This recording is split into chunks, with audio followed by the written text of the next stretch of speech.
All right, so we're starting sort of a new topic here in terms of the earth sciences. And the earth sciences is a very general term. This unit is earth and planetary sciences, so there's a lot of similarities.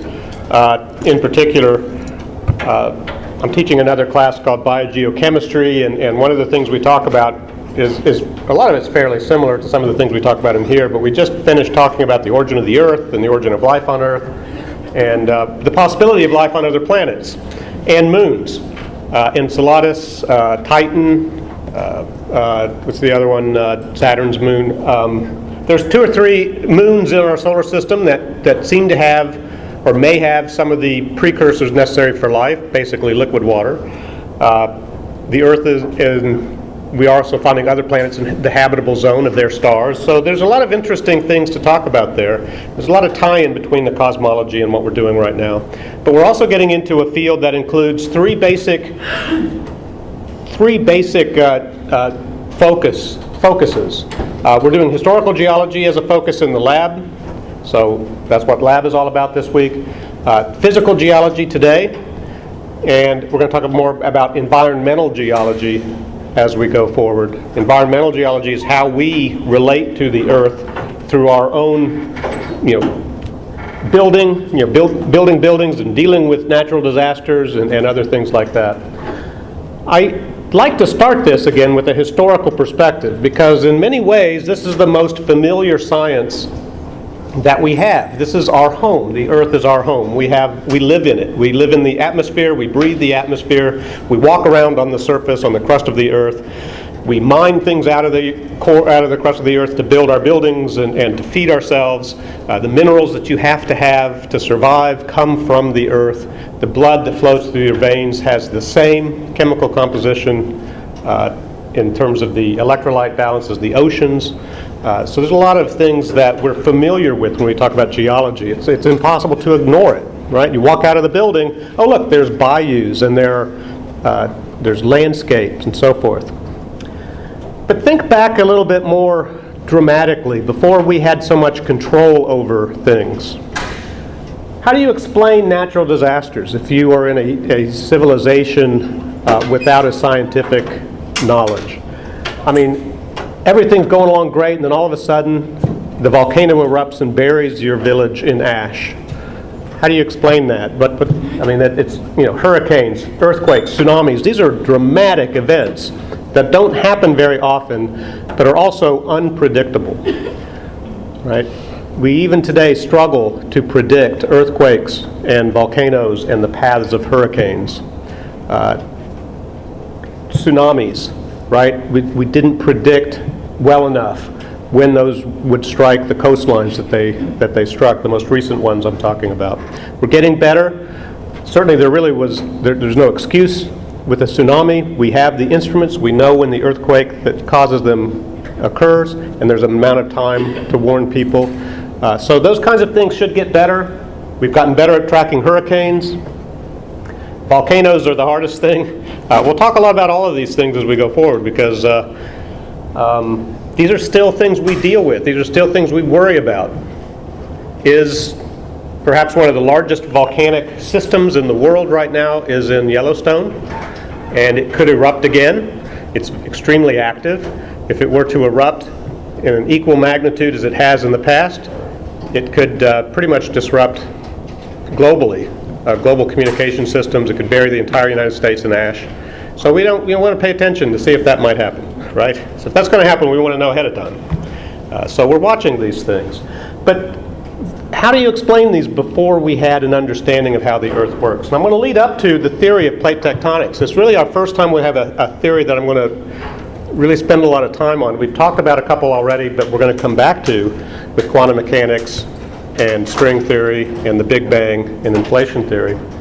But along with natural disasters, how do you explain natural wonders? The Grand Canyon. Can you imagine being the first human to walk up on the Grand Canyon and, whoa, you know what, that's really amazing. How did that happen?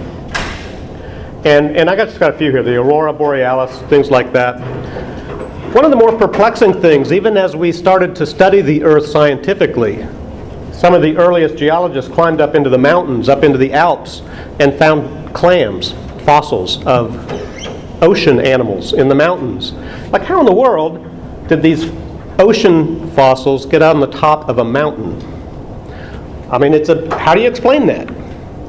And really, we didn't have a good explanation until fairly recently.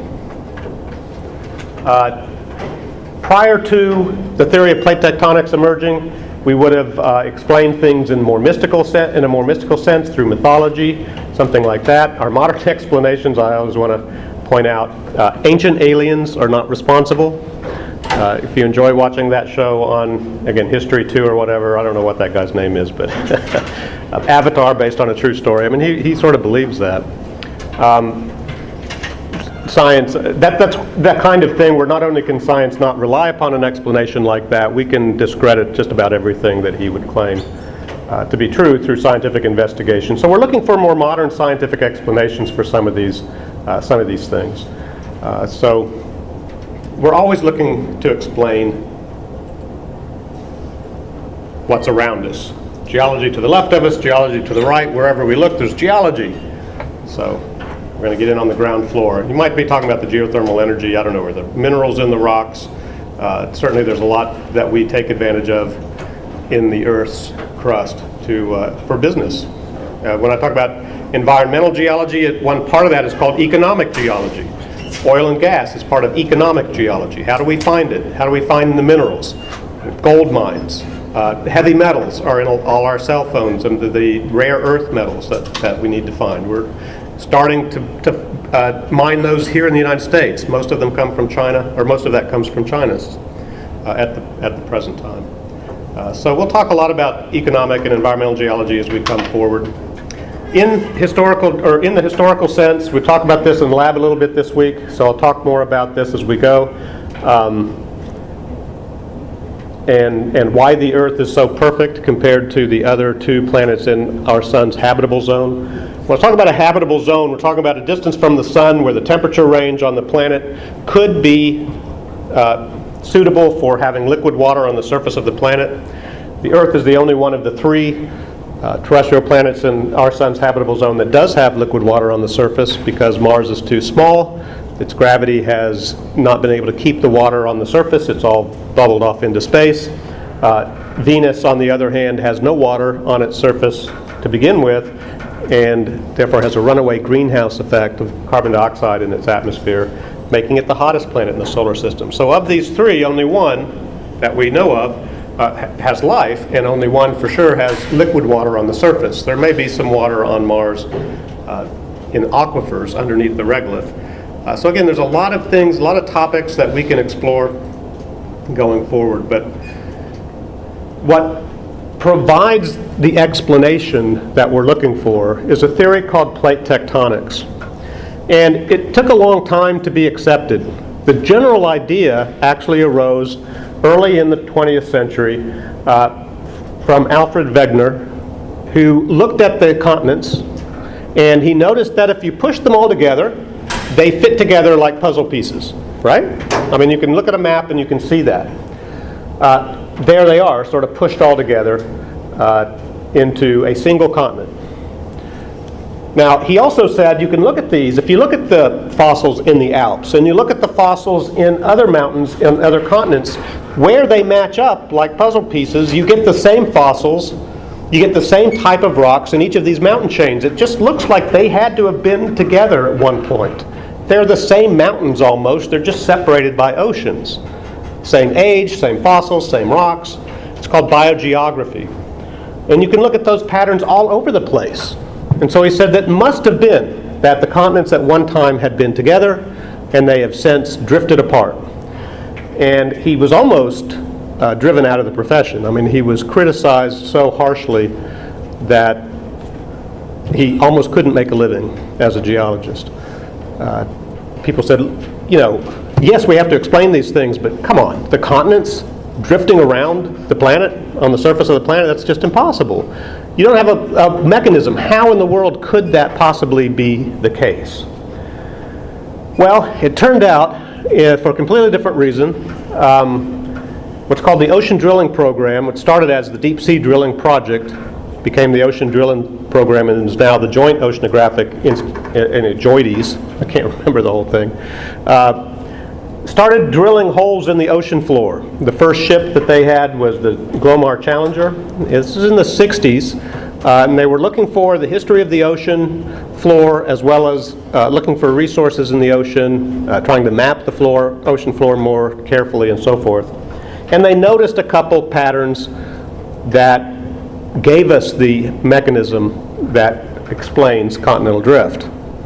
If you look at the ocean floor, you'll notice that it is younger than all the continents.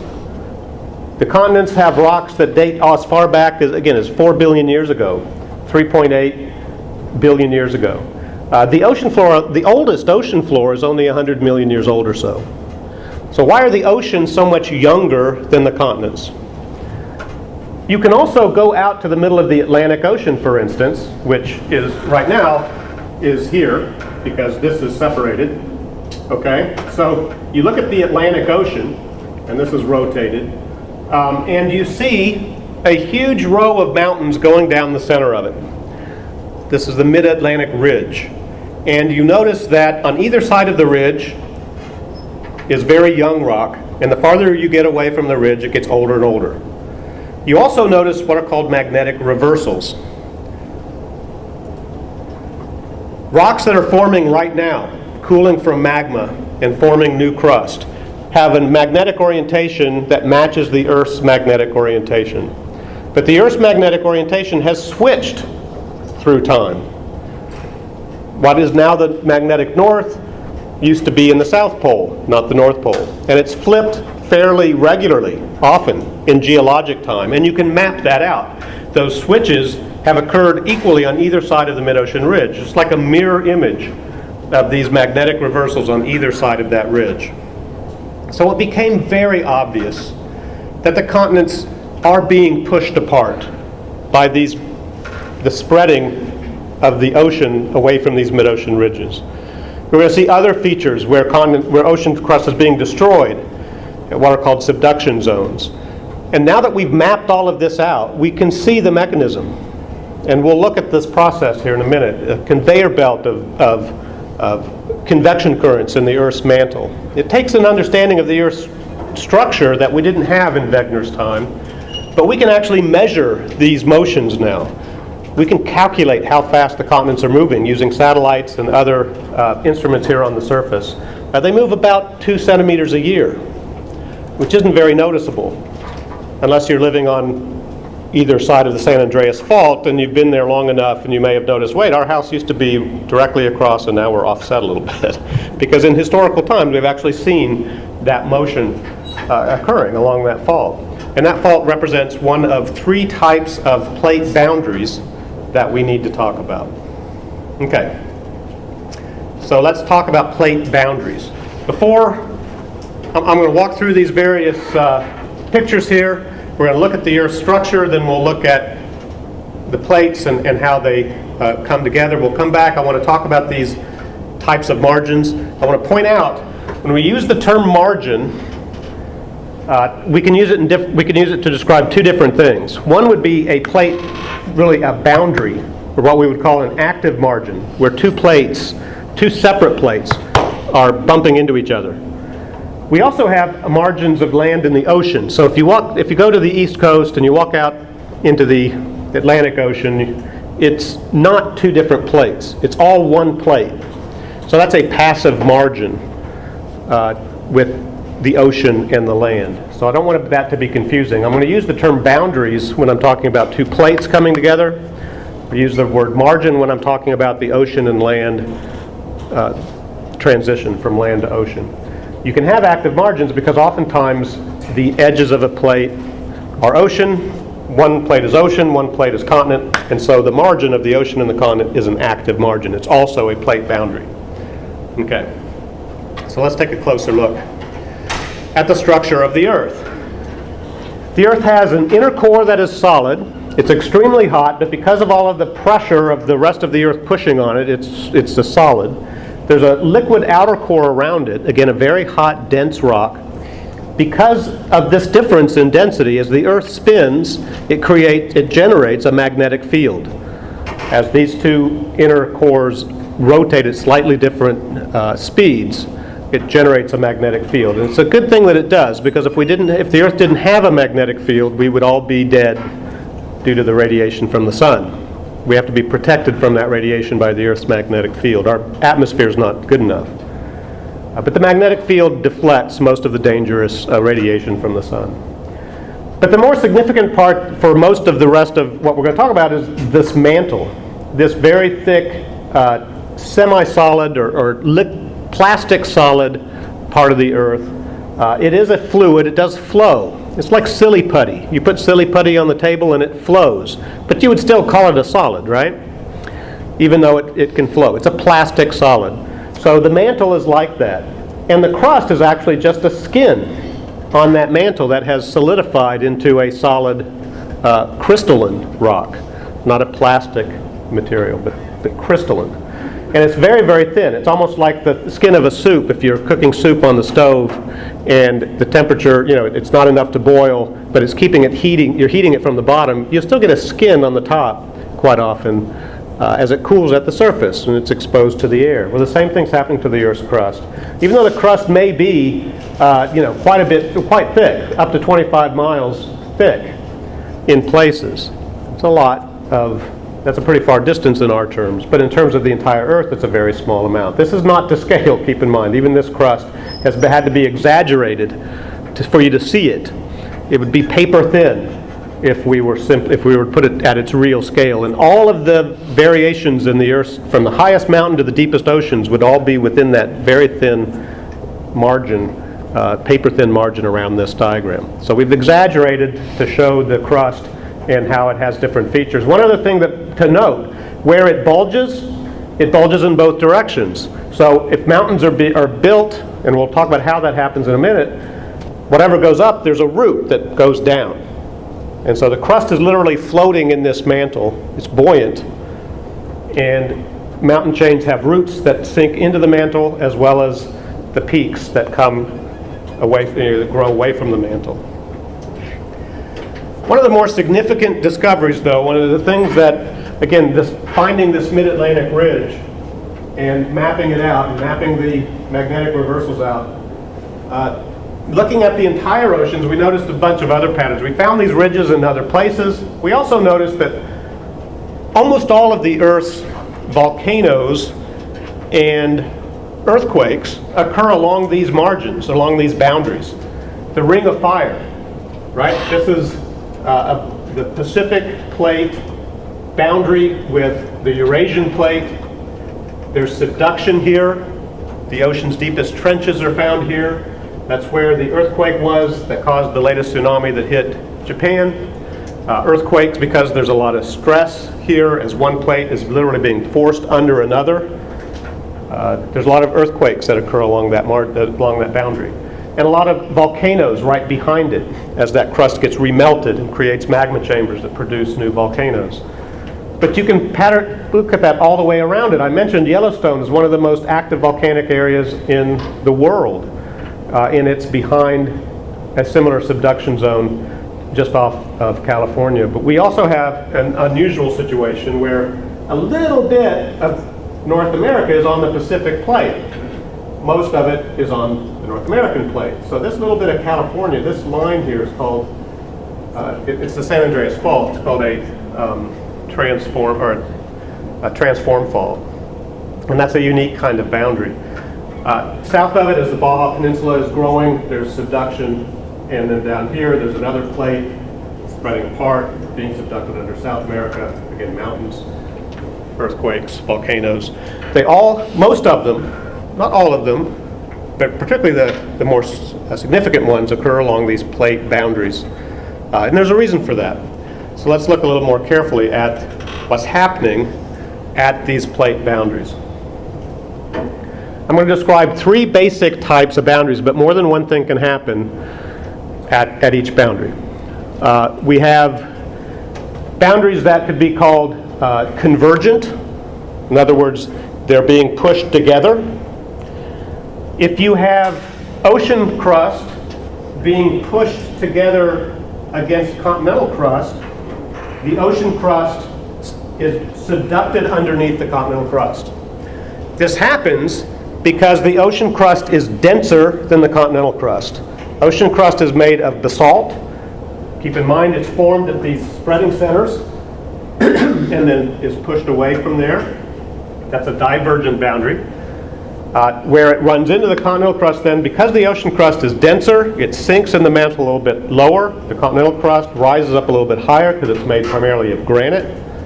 So when they run into each other, the continental crust has the high ground, the ocean crust goes underneath. It creates a trench, again the deepest parts of the ocean, and quite often it's called back arc volcano, as that magma in the ocean water is melted by that pressure and being pushed down, and that magma chamber can create very explosive volcanoes behind that subduction zone. And we'll look more closely at those when we talk about volcanoes as well again. The other type of convergent plate boundary, which isn't really shown on this one as well as I'd like, or isn't at all, is when two continental plates run into each other. Well, if two continental plates run into each other, which one is going to give? Neither one of them is going to give. They're going to basically run into each other and just crumple into a mountain chain. This is called orogeny. It's how the Himalayan mountains are being formed. It's how the Appalachian Mountains were formed. It's also, because if you look at the Himalayan mountains, you'll see Tibet and all that, where the Indian continent is colliding with the Eurasian continent. Let me go back to that map real quickly. And you can see right here the Indian plate, which is now attached basically, but it was separate and it moved up, it collided with the Eurasian plate, and you're still seeing that boundary growing. The Himalayan mountains are still growing. And again, they're growing at about 2 centimeters a year. They're getting higher. The Appalachian Mountains formed this way, where Africa collided with North America. Here we are, Africa and North America, but also parts of Europe and North America. When they were together, they had mountains forming. But since they've been pushed apart, those mountains are now being eroded. So they're not quite as dramatic as the Himalayan mountains. But they were, at their peak, even taller. The most massive mountain chain that we've seen in the modern cycles of these, what are called Wilson cycles. I want to point out, so those are the two convergent zones. We've got subduction or orogeny occurring at convergent boundaries. Divergent boundaries is where we get the mid-ocean ridges. And I don't want it to be too confusing, but I could describe this in multiple ways to describe different features. I've already called it a spreading center. I've called it a mid-ocean ridge system. It's a series of volcanoes, essentially, that run along that line within the ocean floor. It's also a rift system because it's literally rifting apart. Sorry, I've got a little bit of a rib thing going here. So if you hear me call something a rift valley or a rift system, I'm talking about a spreading center. If you hear me call the mid-ocean ridge, I'm talking about that as well. But not all of these spreading centers are in the oceans. There are a few cases in which they run across continental plates, like in Greenland, and in parts of here in Africa. There's a remnant one, the African Rift Valley. What's the name? Anyway, I'm sorry, but where there was a system like this that's since been fused together. So we do see this situation quite a few in different places. We see just about every possible combination of things. There's one other interesting pattern that we see, and let me see if I've got another slide for it actually. No. One thing that I want to point out before we get too far is there are also within this system what are called hotspots. A hotspot actually is what's underneath the Yellowstone caldera that is making that such a volcanic area. There are other hot spots around the world. For instance, underneath the Hawaiian Islands. If a hot spot occurs out in the middle of a plate, it can produce a volcano. The hot spot doesn't move, it stays in one spot. But the crust above it is moving. So you can get a chain of islands produced by the volcanoes above these hot spots. And that's how the Hawaiian Islands have formed. Hot spots underneath continental crust produce huge volcanoes, such as what we've seen again in Yellowstone. So we'll look more closely at that one too, because it's close to home, so to speak. All right, but let's talk a little bit more about the rest of physical geology. And I know I'm trying to cover a lot here. I'm just sort of trying to touch on the basis, but there are a lot of different ways of looking at physical geology, and the way I want to define this is the actual mechanical processes that are taking place either on the Earth's surface or within the Earth's crust. We see that this has been happening throughout Earth's history, so we could study the history of these processes within a branch of geology called stratigraphy. Stratigraphy looks at the layers of the Earth in order to interpret events that have happened in the past. We can look at stratigraphy using fossils. We can look at stratigraphy using what are called facies, or the type of rocks and the patterns that we see in those rocks. We can even look at stratigraphy in terms of sequences of rocks that are found one on top of another as oceans flood onto the land and then retreat. And so we might refer to that again. But for the most part, we're going to look at structural geology, geomorphology, in regional geology. This is the kind of geology that you can go to a different region of the country and you can say, oh, this, look at the mesas and buttes out in the western United States. These are arid erosional features. I'll talk a lot about erosion, weathering and erosion, as well as the tectonic forces that formed mountain chains and coastlines and different types of features that we can look. So every region has a different geology, a different geomorphology, and the tectonics that sort of produce the landscapes are tectonic, and then weathering and erosion sort of carves the surface into different features after that. So let's talk first about the tectonic forces. I've mentioned most of these, but I want to go back, look at it just a little bit more closely. This is, for instance, the process of orogeny. Two plates coming together. You notice that as they get closer and closer together, you make the ocean in between. Some of it gets subducted, some of it gets crumpled up into the mountain chain. That's how you get fossils of ocean creatures in the Alps and in the Appalachian Mountains and the tops of these mountains. Part of that ocean that was in between them has literally been lifted up into those mountains.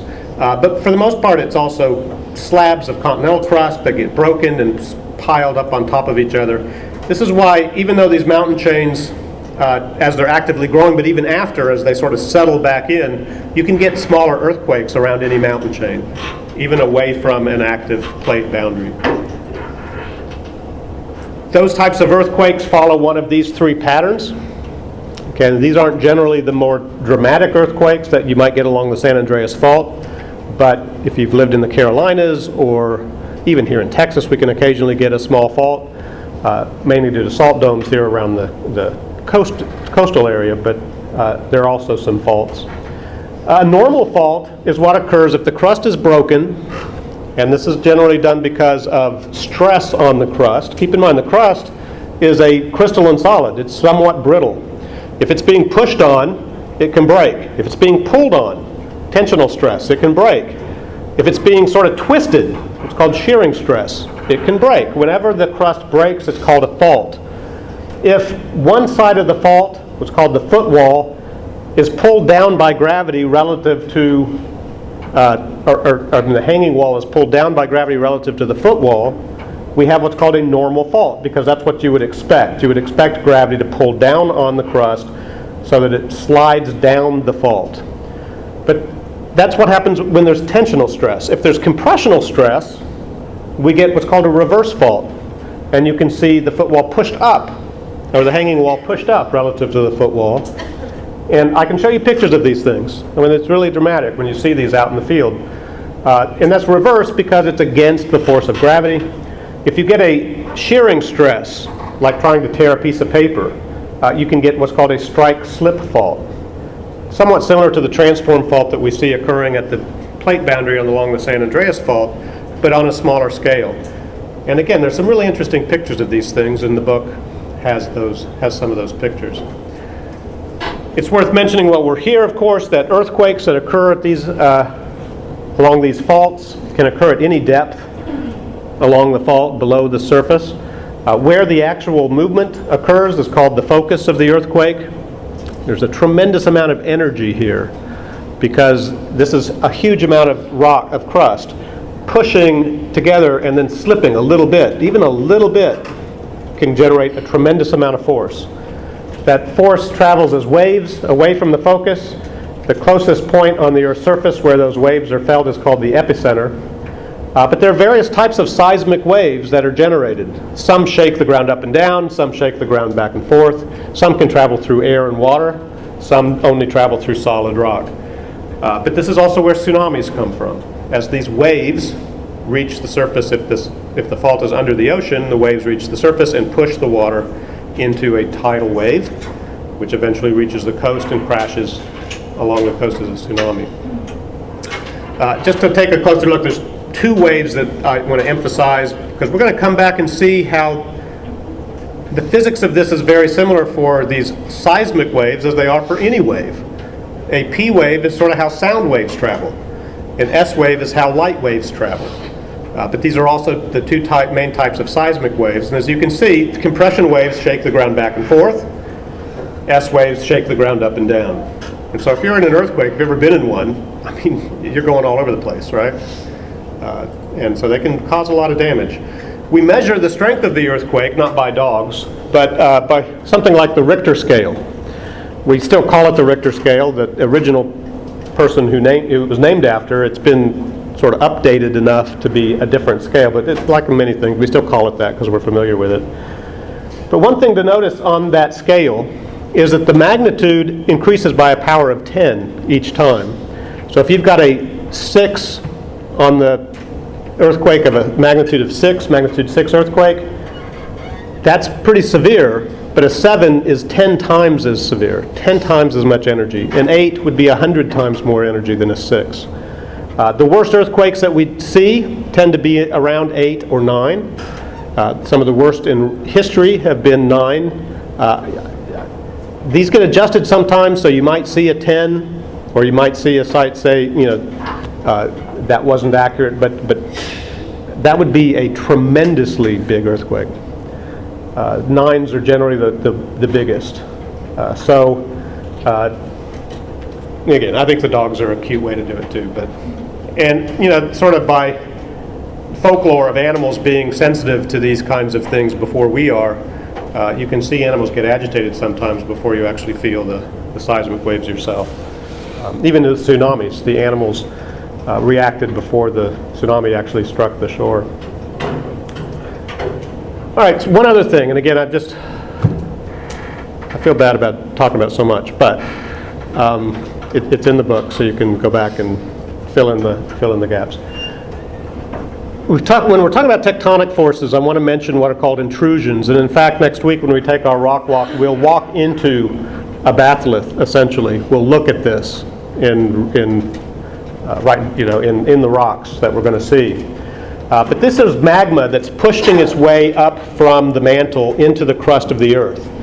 And this does occur anywhere there are fissures or breaks, and there's a fluid magma below the surface. A lot of times they won't reach the surface. Sometimes they do and you get a volcano, but a lot of times they don't reach the surface. They cool underneath the ground, and when that happens, they're called intrusions. There are big dome-like intrusions called batholiths. Enchanted Rock in central Texas is a batholith. So is Stone Mountain, Georgia, and Mount Rushmore, South Dakota. There are also vertical intrusions called dikes, and horizontal intrusions that look like almost like pancakes called sills. And occasionally those can have a dome shape, but you can find the bottom. So they're not a true batholith. They just look like mini batholiths, and they're called laccoliths. And you don't have to, again, remember all these terms necessarily. I just want you to understand that there are these different ways that magma can intrude into the Earth's crust. And this is going to come back into play when we talk about the rock cycle, when we talk about the rocks. So the last thing I sort of want to mention with this tectonic history, and sort of introduce as well the next topic, which is weathering and erosion, is that we can look at the layers of the Earth and we can determine what happened first, what happened second, what happened third, the sequence of these things, using those principles that we'll talk about in lab this week. So if you were in lab on Tuesday, you know about the laws of superposition, original horizontality, original continuity. If you come to lab today or Monday, you'll learn about those things. But if we look at here, we can see that the oldest layer in this sequence is J, right? It was there first, and then K, and then F, and then H. And then there was, when F was at the top, we had an intrude. Well, actually, no, it comes in much later. So we have F and we have H. Then we have a fault that tilts those up. We have erosion that sort of cuts them off. Then we have B. Then we have this intrusion coming in. And then we have E, another fault, D, that disrupts, happens after B. And then the intrusion that comes in all the way through E, which is I. C, and then A is the most recent layer. Make sense? I mean, it's really just logic. But geologists, you can look at some really intricate, difficult sequences sometimes, like the Grand Canyon or something like that. But you can still unravel the entire history by looking at the layers of the Earth's surface. All right. Let's talk about volcanoes. Quiet volcanoes are the type that you would see if you go to the Hawaiian Islands. Anyone been to the Hawaiian Islands? Good, right? Beautiful. You can walk not right up to them, but you can get pretty close. You can watch the eruptions. They're pretty much continuous, but they're not explosive. On the other hand, this is Mount St. Helens, these three pictures here in the middle. This is what Mount St. Helens looked like in 1980. This is the eruption, and this is what it looked like after. Now, this was not a big earthquake. We're going to put it in perspective down here in a second, but literally the top was blown off of this mountain. I mean, literally, poof, top of the mountain blown away by this eruption. That's an explosive eruption. So even though Mount St. Helens wasn't the largest eruption in terms of volcanic eruptions, it's dramatic that we have this sequence of pictures here. Mount Pinatubo, which happened about a decade later, was 10 times as big. And it did cause a lot more damage to the Philippines, the area where it erupted. Let's take a little bit closer look at what happens during these explosive volcanoes. And again, I'm not going to throw too much vocabulary at you, but any volcano, it has a magma chamber. A continuously flowing volcano is usually over a hot spot or some other fissure in the earth so that the magma just rises from the mantle fairly, easily. But in many cases, if the magma chamber is trapped underneath solid rock, the kind that form by subduction or hot spots under continental crust, that pressure just builds and builds and builds until finally the magma is pushed through the crust in an explosive way. So from that magma chamber through the vent, blowing the top off of the mountain creates what's called a caldera, which is the sort of hole left at the top when most of it's been blown away. I want to talk a little bit about the material that can come out. Obviously, you can get lava flows, and when we do the rock cycle, we'll look at different types of igneous rocks that come from lava flows. You can also get pyroclastic clouds, which are ash and cinder, but they're superheated. This is what buried Pompeii. If you've seen the movie recently, I guess it was a couple years ago, but if you've seen any pictures of that, literally covered the entire village in ash and cinder, trapping everybody in it. So those can be very dangerous. In fact, and they can travel very rapidly and carry that ash and cinder up into the atmosphere so that it can fall, again as tephra, long distances away from the actual eruption. So let's put this into perspective. Here's Mount St. Helens at the bottom. 1980, it produced about 0.24 cubic miles of ash and cinder. Now, a cubic mile, so you would have to, this is a quarter mile. So if I walked a quarter mile in two different directions and then stacked it up a quarter mile high, that size cube of ash and cinder is how much ash Mount St. Helens produced. So I mentioned Mount Pinatubo produced about 10 times as much, 2.4 cubic miles. A couple other historic volcanoes that have erupted within human history that we can look at are Krakatoa, about twice the size of Mount Pinatubo. Tambora in 1815, again another 10 times as big, 36 cubic miles. But we have to go back into the geologic record to see some of the biggest eruptions, like Mount Mazama, which was about 7,600 years ago. But most of these that I want to look at the top are all part of the Yellowstone hotspot, because there's something interesting going on here. Yellowstone is still very active. The first eruption, the farthest we can go back, about 2 million years ago, 600 cubic miles of ash and cinder was from a single eruption. We can find that ash and cinder here in Texas, right? I mean, it covered the entire United States. 1.3 million years ago, 67 cubic miles. And 630,000 years ago, 240 cubic miles of ash and cinder. Again, it's tremendous eruptions. How much, you go from 0.24 to 600, how many orders of magnitude is that? It's like 4 orders of magnitude, okay? Look at the pattern. How long is it from 2 million to 1.3? 700,000 or 700 million years, or 1,000 years. 1.3 to 630, likewise 670. The latest one was 630,000 years ago. We're getting close to the next one. Now it could be 10,000 years from now, or it could be a century from now, or it could be next week. Sort of just say that for effect. It could be, but it's not likely to be next week. But it is something that can happen. We have to keep our eyes on this. What if it were to erupt? Again, it's extremely active.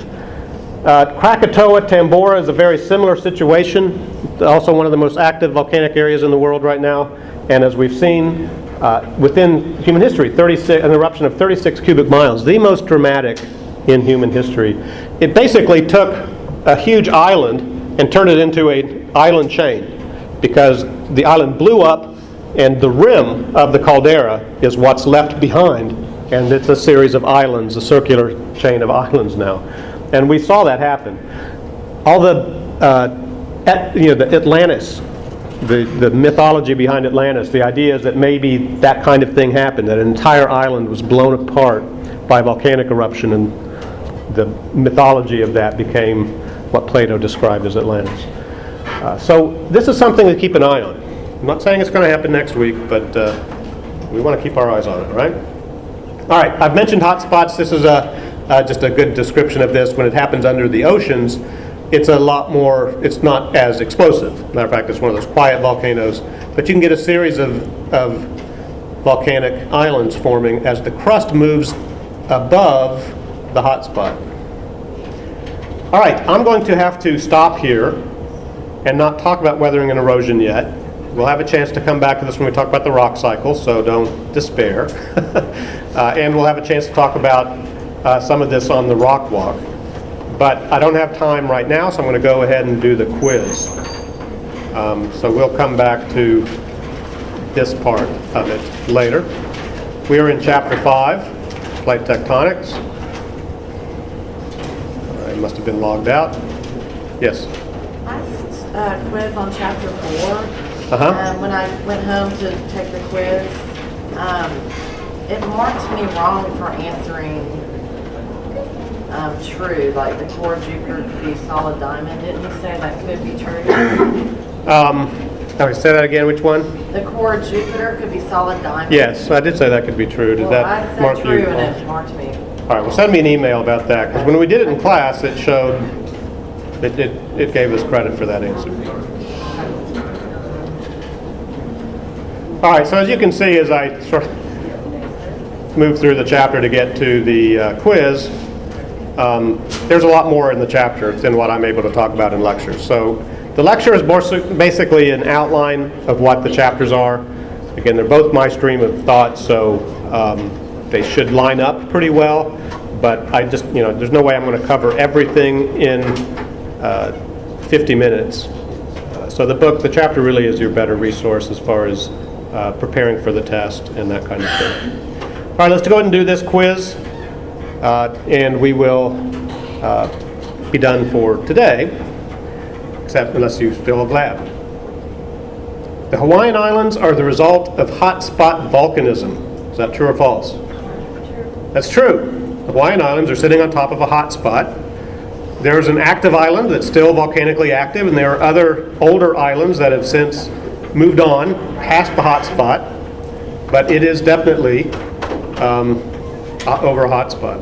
The San Andreas Fault is a transform boundary. That's true. What I mean by that is it's along where there's a little bit of continent on a plate that is being subducted, but because it's a little bit of continent next to another continental plate, instead of being subducted, it's being dragged against each other. It's being sheared, in this way. So California is basically going north, North American plates rotating south, and you can see that displacement along that fault. It's called a transform fault. You may see a term transverse fault, but in that area as well, but those are the sort of breaks along the way that go across. But this is true. All right. The Earth's mantle is made of solid rock. No, it's made of plastic solid, but it's not solid rock technically, or it wouldn't be able to flow. The crust is solid rock. The mantle is a plastic solid, not quite solid rock. Okay? The mid-ocean ridge is a convergent boundary. No, it's a divergent boundary.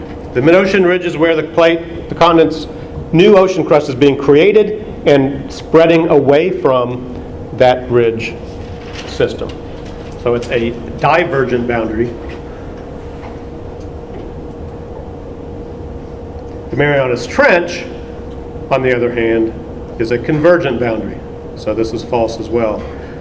This is where an ocean crust and the continental crust are colliding, and the ocean crust is being pushed underneath. So it's a convergent crust or boundary.